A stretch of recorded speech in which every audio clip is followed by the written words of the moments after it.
Welfare অর্গানাইজেশনের উদ্যোগে শনিবার থেকে শুরু হল ৩ দিনব্যাপী রূপনারায়ণপুর উৎসবে। এদিন সন্ধ্যায় এক অনুষ্ঠানে এই উৎসবের উদ্বোধন করেন বারাবণীর বিধায়ক তথা আসানসোল পুর নিগমের মেয়র বিধান উপাধ্যায়। ছিলেন পশ্চিম বর্ধমান জেলা পরিষদের কর্মাধ্যক্ষ মহ আরমান, পঞ্চায়েত সমিতির সহসভাপতি বিদ্যুৎ মিশ্র, সমাজকর্মী এবং সাংবাদিক বিশ্বদেব ভট্টাচার্য, সমাজকর্মী জয়দীপ মুখোপাধ্যায় এবং বিজয় সিং। এই উপলক্ষে প্রথম দিন প্রায় ৩০০ জন আর্থিকভাবে পিছিয়ে পড়া ছাত্রছাত্রীদের হাতে সারা বছরের খাতা, পেন্সিল ও পেন সহ পড়াশোনা সামগ্রী তুলে দেওয়া হয় পিসের পক্ষ থেকে।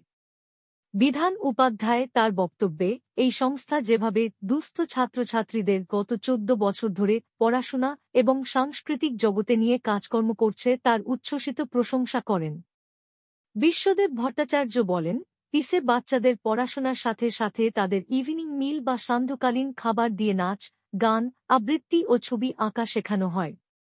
শুধু রূপনারায়ণপুর বা আসানসোল নয়, এই রাজ্যের অন্য জায়গায় এমনকি বাংলাদেশে নানানভাবে অনুষ্ঠান করে এসেছে এই সংস্থা।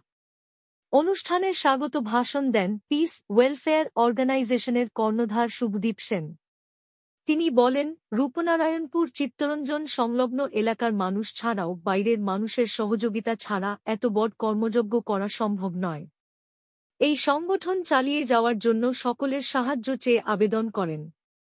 প্রথম দিন পিসের বাচ্চাদের সমবেত আবৃত্তি এবং অন্যান্য সঙ্গীত ও নৃত্য অবশ্যই উল্লেখ করার মতো ছিল। শিক্ষা সহ একাধিক বিষয় এখানে আলোচনা চক্র, কবিতা পাঠের আসর সহ এবং প্রতিদিন সাংস্কৃতিক অনুষ্ঠান আছে। এছাড়াও এই উৎসবের সাথে খাদ্য মেলারও ব্যবস্থা করা হয়েছে উদ্যোক্তাদের তরফে।